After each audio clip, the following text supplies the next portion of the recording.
ঢাকা শহর ইতিমধ্যেই তলিয়ে গেছে। সচিবালয়ের মতো গুরুত্বপূর্ণ জায়গা পানির নিচে। আমরা আজকের প্রোগ্রাম করতে পারি নাই, সাংবাদিক ভাইরা আসতে পারে নাই। আমরা বুঝে আসে না সিটি কর্পোরেশন বসে বসে কি করে।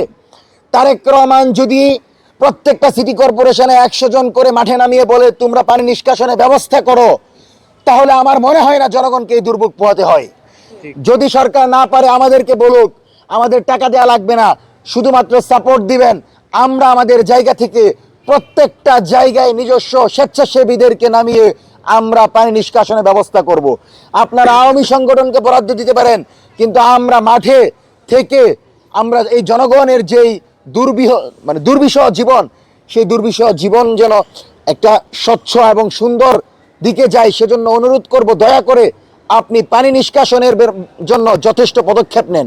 কারণ এই পানি নিষ্কাশনের জন্য দেশের বিভিন্ন গুরুত্বপূর্ণ কার্যক্রম বিঘ্নিত হচ্ছে এবং যে জনগুরুত্বপূর্ণ যে সকল প্রতিষ্ঠান আপনাদের অবগত আছেন, যে হসপিটাল, তারপর ফায়ার সার্ভিস, রোগী পরিবহনের জন্য অ্যাম্বুলেন্স, তাদেরও কিন্তু চলাচল সঠিকভাবে করতে পারছে না। পুরো রাস্তা পানি জমে আছে। সেজন্য তারেক রহমানকে অনুরোধ করব, বন্যা নিরসনের জন্য আপনি কি পদক্ষেপ নিয়েছেন এবং 10 দিনের রুটম্যাপ দেন, যেন জনগণ বুঝতে পারে এই সরকার বন্যা কবলিত মানুষের পাশে আছেন। আমাদের মতো সংগঠনগুলো চট্টগ্রাম যেতে পারে, আমাদের মতো সংগঠনগুলো দেশের প্রত্যন্ত অঞ্চলে গিয়ে বন্যা কবলিত মানুষের পাশে দাঁড়াতে পারে। আর সরকারের এত ত্রাণ ভান্ডার, আমরা দেখতে পেলাম বিরাট বড় ব্যানারে লেখা প্রধানমন্ত্রীর ত্রাণ ভান্ডার, কিন্তু প্রধানমন্ত্রীর ত্রাণ ভান্ডার থেকে এখন পর্যন্ত কেন বন্যা কবলিত এলাকায় ত্রাণ পাঠানো হলো না আমরা জানতে চাই। আমরা দেখতে চাই তারেক রহমান নিজে হাঁটু পানিতে নেমে সেই ভুক্তভোগী পরিবারগুলোর কাছে যাবে যাদের কবর পর্যন্ত পানিতে ভেসে যাচ্ছে, কিন্তু প্রশাসন এখন পর্যন্ত কোনো পদক্ষেপ নিতে পারছে না। সুতরাং এই সময়ে সবচেয়ে বড় যে সংকট, সেই বন্যার ব্যাপারে সরকারের দৃষ্টিভঙ্গি কি আমরা জানতে চাই এবং যে কোনো মূল্যে সরকার সকল স্বেচ্ছাসেবী সংগঠনদেরকে সক্রিয় করে অর্থনৈতিক সহযোগিতা দিয়ে বন্যা নিরসনের জন্য আগামী 10 দিনের রুটম্যাপ ঘোষণা করবে বলে আমরা আশা করছি। এবং আমরা আমাদের জায়গা থেকে মঞ্চ 24 সরকারকে সম্পূর্ণ সহযোগিতা করব। যে কোনো মূল্যে এই বন্যা কবলিত এলাকার মানুষের পাশে দাঁড়াতে হবে। কারণ আমরা মনে করি এই কামার কুমার জেলে চাষা মেহনতি মানুষগুলো দীর্ঘদিন সংগ্রাম করে তারেক রহমানকে ক্ষমতায় বসিয়েছে। তিনি যদি এই মেহনতি মানুষের কথা ভুলে যান, তিনি যদি বন্যা কবলিত সেই দরিদ্র মানুষের কথা ভুলে যান, তাহলে এই সরকারের কিন্তু কোনো জনভিত্তি থাকবে না। সেজন্য অনুরোধ করব দ্রুত সময়ের ভিতর পদক্ষেপ নেন।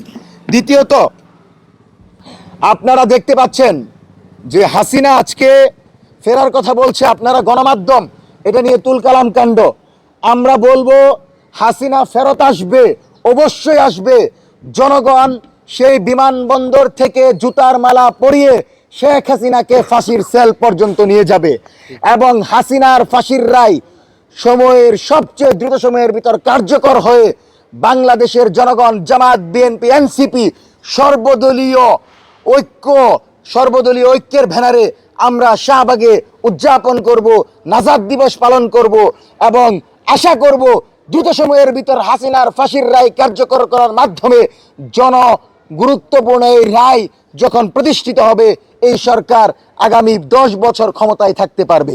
কিন্তু এই সরকার যদি হাসিনার ফাঁসির রায় কার্যকর করা না করে, তাহলে জুলাইয়ের যে শহীদ পরিবার যারা এখনো কবরস্থানে ঘুরে নিজের সন্তানের লাশ পর্যন্ত খুঁজে পায় না, যারা এখনো সেই বিভিন্ন দেশে চিকিৎসা নিচ্ছে, তারা জানে যে আসলে হাসিনা কত বড় ডাইনি ছিল।